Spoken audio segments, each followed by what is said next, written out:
Good morning बच्चों, मैं B L Agarwal आज आपको इस लेक्चर में फिनेंशियल अकाउंटिंग सेमेस्टर 1 का एक chapter insurance claim topic loss of profit को डिस्कस करूंगा। सबसे पहले आप देखिए, every organisation usually get themselves insured against the risk of loss from accident by taking insurance coverage of its valuable assets and properties।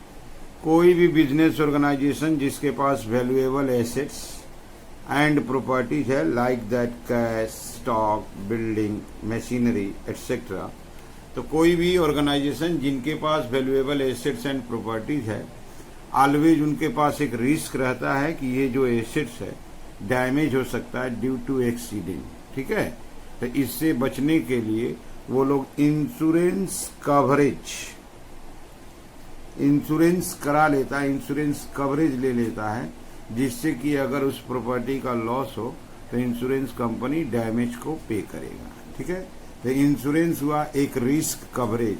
अगर हमारे business का property due to accident damage होता है तो उस डैमेज के चलते हमको जितना फिनेंशियल लॉस होगा, आइदर दैट मनी और lower than that, insurance company से क्लेम कर लेंगे।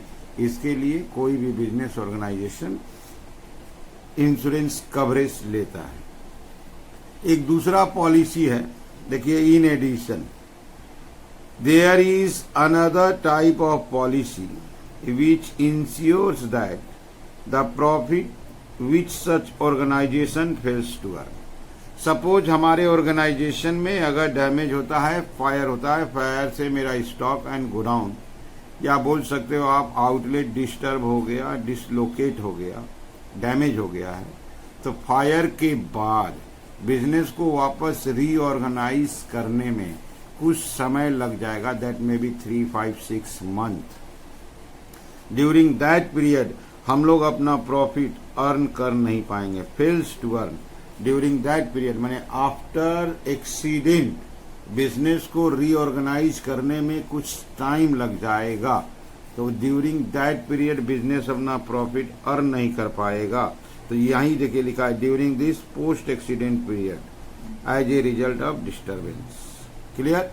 तो अगर डैमेज होता है तो आफ्टर डैमेज हम लोग का बिजनेस वापस से सेटल्ड करने में कुछ समय लगता है। ड्यूरिंग दैट पीरियड बिजनेस अपना प्रॉफिट लूज करेगा, या तो प्रॉफिट बहुत ही कम होगा, या इवन जीरो हो जाएगा, या लॉसेस हो जाएगा। इन दैट केस अगर आप उस प्रॉफिट को रिकवर करना चाहते हो तो एक दूसरे टाइप का इंश्योरेंस है जिसका नाम है loss of profit policy. Under loss of profit policy business organisation को जितना प्रॉफिट का लॉस हो रहा है, जितना प्रॉफिट वो अर्न नहीं कर पाया ड्यूरिंग डिसलोकेशन पीरियड, वो कंपेंसेशन के रूप में इंश्योरेंस कंपनी से क्लेम किया जा सकता है। तो insurance company 2 type of policy offer करता है, एक को बोलते हैं लॉस ऑफ प्रॉपर्टी या स्टॉक पॉलिसीज, और दूसरे को बोलते हैं लॉस ऑफ प्रॉफिट पॉलिसी। ठीक है, अब हम लोग लॉस ऑफ प्रॉफिट पॉलिसी में, under loss of profit policy हम लोग को बताना होगा period of dislocation due to accident. हम लोग कितना मंथ तक या डेज तक हम लोग का बिजनेस डिसलोकेटेड रहा। ठीक है, और एक होता है इंडेमनिटी, इंडेमनिटी पीरियड। जब हम लोग इंश्योरेंस कराए थे तो उस समय इंश्योरेंस कंपनी एक पीरियड पूछता है, से दैट पीरियड हम लोग लिखे कि आप कितना दिन तक आपका बिजनेस डिसलोकेट हो सकता है, तो से हम लोग उसमें लिख दिए 6 मंथ। तो इसका मतलब पीरियड ऑफ डिसलोकेशन मैक्सिमम 6 हो सकता है।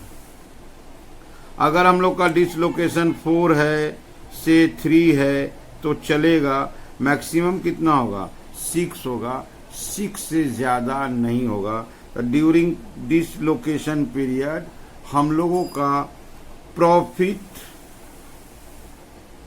कितना लूज हुआ, प्रॉफिट कितना हम लोग फेल किए टू अर्न, ये कैलकुलेट करके क्लेम करना होगा। तो सबसे इंपॉर्टेंट चीज है कि हम लोगों का प्रॉफिट स्टैंडर्ड कितना होना चाहिए था, प्रॉफिट एक्चुअल कितना हुआ, different profit fails to earn कहलाएगा। हम लोग को ये बताना होगा कि हम लोगों का प्रॉफिट कितना होना चाहिए इज स्टैंडर्ड, कितना हुआ है, ये हुआ एक्चुअल। तो हम लोग कितना प्रॉफिट लूज किए, इतना ही रुपया क्लेम कर सकते हैं। इसी का कैलकुलेशन आपको सीखना पड़ेगा। तो इसका कैलकुलेशन कैसे होगा, स्टैंडर्ड को स्टैंडर्ड सेल बोलेंगे, एक्चुअल को एक्चुअल सेल बोलेंगे।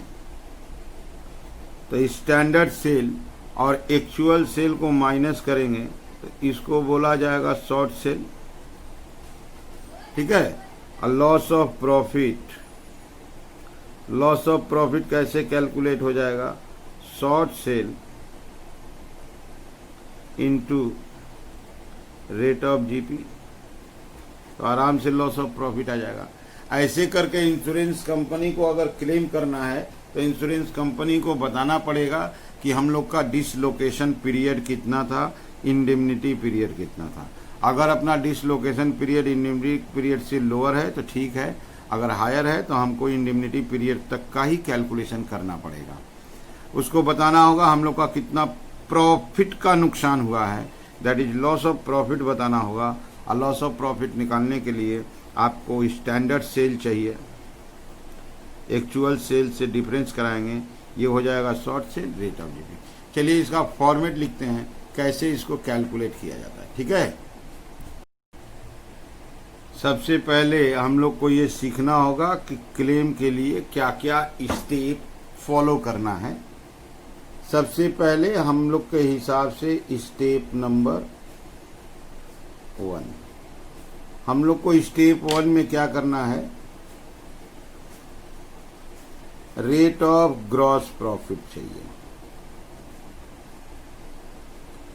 रेट ऑफ ग्रॉस प्रॉफिट का फॉर्मूला जैसा आप जानते हो, gross profit divided by sales into 100। Okay, question में ग्रॉस प्रॉफिट नहीं मिलेगा, उसको कैलकुलेट करेंगे net profit plus insured standing charges. सबसे पहले आप स्टैंडिंग चार्जेस समझो। स्टैंडिंग चार्जेज का मतलब होता है फिक्स्ड एक्सपेंस। फिक्स्ड एक्सपेंस कहने का मीनिंग हुआ आप बिजनेस करो या ना करो आफ्टर डिसलोकेशन, ठीक है, आप बिजनेस करो या ना करो, आपका सेल कम होता है, वो कोई फैक्टर नहीं है। एक्सपेंस अपनी जगह पे फिक्स्ड है, ठीक है, वो एक्सपेंस होकर ही रहेगा, उसको बोलते हैं फिक्स्ड एक्सपेंसेस। उसमें भी एक वर्ड जोड़ दिया इंश्योर्ड। जब हम लोग इंश्योरेंस कराएंगे तो insurance company list of expense मांगेगा। लिस्ट ऑफ एक्सपेंस में जिस एक्सपेंस का नाम आप लिख के दिए हो उसको बोलते हैं इंश्योर्ड स्टैंडिंग चार्जेज। क्वेश्चन में स्टैंडिंग चार्जेज बताया रहता है, इंश्योर्ड और नॉट इंश्योर्ड दोनों बताया रहेगा, हमको जरूरत पड़ेगा इंश्योर्ड स्टैंडिंग चार्जेज, ठीक है।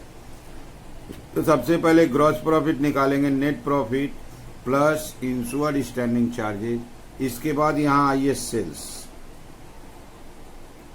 ये जो सेल है इसको बोलते हैं अकाउंटिंग या इसको बोलते हैं फिनेंशियल ईयर सेल, या ये आप कह सकते हैं प्रीवियस ईयर सेल। जिस ईयर का ग्रॉस प्रॉफिट होगा सेल उसी ईयर का कंसीडर करना है।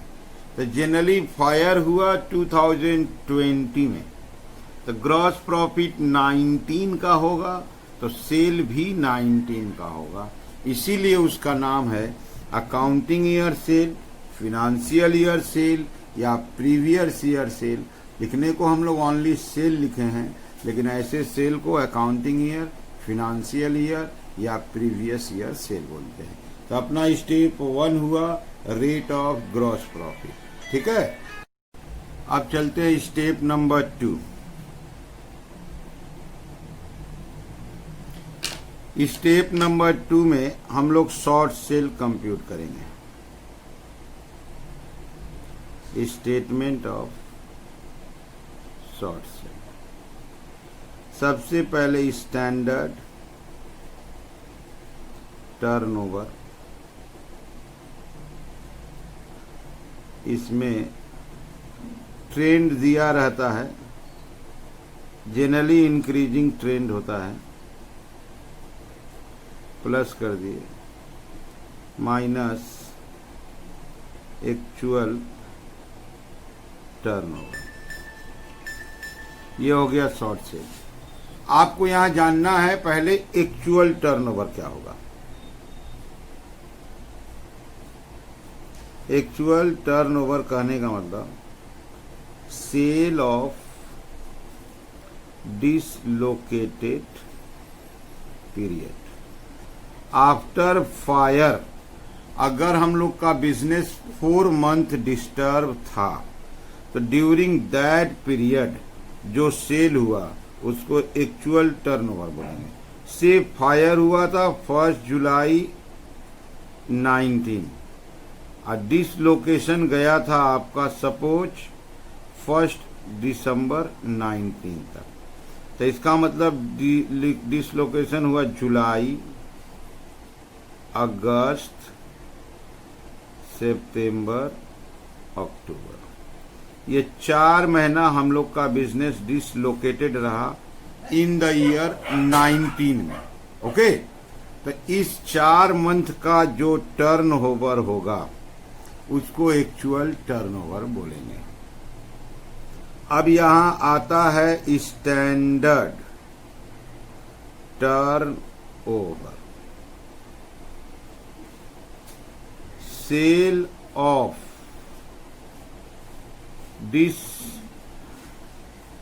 dislocated period in preceding year। कहने का मतलब डेट यही रहेगा लेकिन ईयर 18 होगा।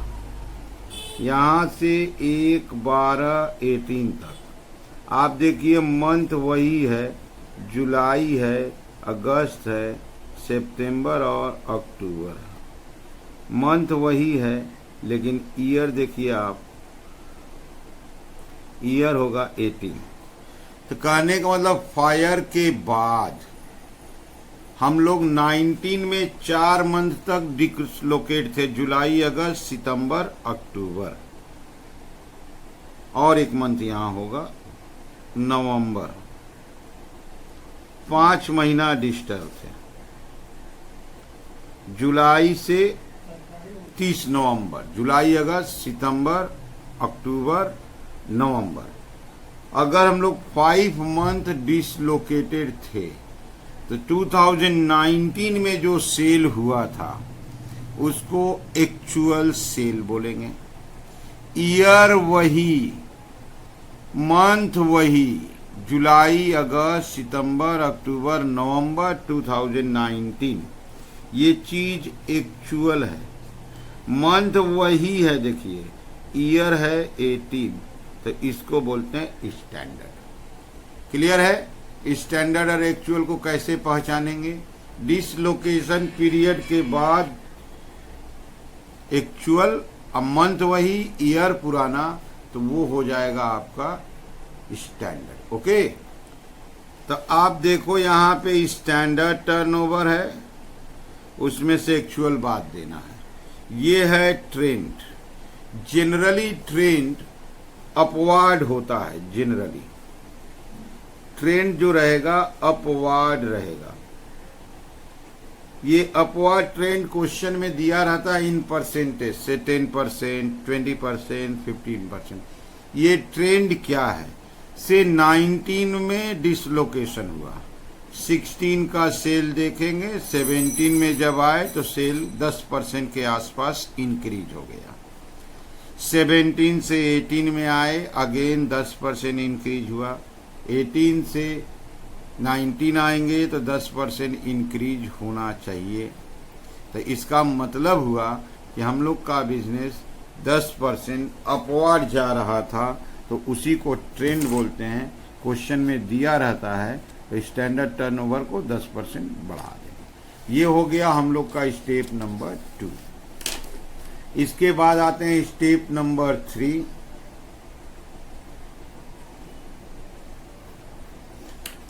इसको बोलते हैं लॉस ऑफ ग्रॉस प्रॉफिट या loss of profit. Loss of profit, कितना प्रॉफिट का नुकसान हुआ। शॉर्ट सेल आया था, उसको रेट ऑफ जीपी से इनटू कर देंगे। अगर आप ध्यान दो तो शॉर्ट सेल निकला था स्टेप नंबर 2 में और रेट ऑफ जीपी निकाले थे स्टेप नंबर 1 में। तो जितना का शॉर्ट सेल हुआ, उस शॉर्ट सेल को हम लोग ग्रॉस प्रॉफिट का रेट से इनटू करेंगे तो हम लोग का लॉस ऑफ ग्रॉस प्रॉफिट आ जाएगा। इसके बाद प्रॉब्लम अगर शॉर्ट लेंथ है तो इसी को हम लोग ग्रॉस क्लेम पुकार लेंगे। ओके, इसी को हम लोग ग्रॉस क्लेम पुकार लेंगे। तो फाइनल अब हम लोग स्टेप 4 की तरफ पहुंच जाएंगे, net claim. Gross claim divided by GP on annual turnover into policy value. अगर शॉर्ट लेंथ प्रॉब्लम है तो यहां से स्टेप 3 के बाद आंसर की तरफ बढ़ जाते हैं।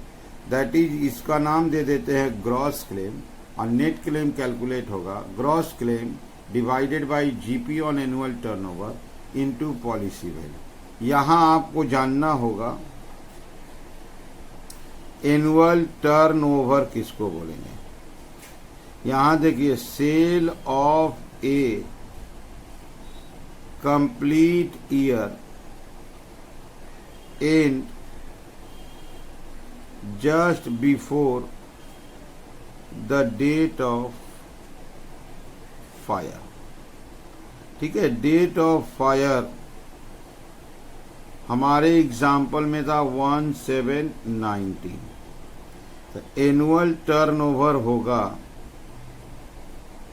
1718 से लेके 30 जून 19 तक। ये हो गया आपको एनुअल टर्नओवर। कंप्लीट 1 ईयर का सेल जिसका आखिरी डेट ऑफ फायर हो, तो इसका मतलब उसी दिन स्टार्ट होगा अर्लियर ईयर में और एंड हो जाएगा फायर के डेट के दिन या उसके एक दिन पहले। अब इसमें हमको प्लस करना होगा ट्रेंड। ओके, अब देखिए कैसे निकलेगा। जीपी ऑन एनुअल टर्नओवर कैसे कैलकुलेट करेंगे। सबसे पहले आप एनुअल टर्नओवर ले लो, इनटू या प्लस करते हैं ट्रेंड रेट ऑफ जीपी। ठीक है, अगर आप इन शॉर्ट समझो तो 1 नंबर काम आपको करना है rate of GP calculate, 2 number short sale, number 3 loss of profit, that is आप इसको ग्रॉस क्लेम पुकारो। And number 4 net claim.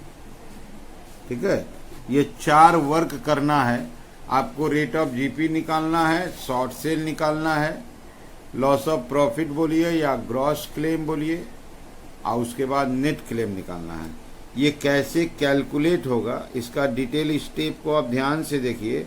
Steps में लिखा गया है, किस पे डिपेंड करता है वो भी चीज़ उसमें लिख दिया गया है। उसके हेल्प से कैलकुलेट होगा और क्वेश्चन सोल्व हो जाएगा कि क्वेश्चन में रहता है नेट क्लेम। ठीक है, ओके, थैंक यू, बाय।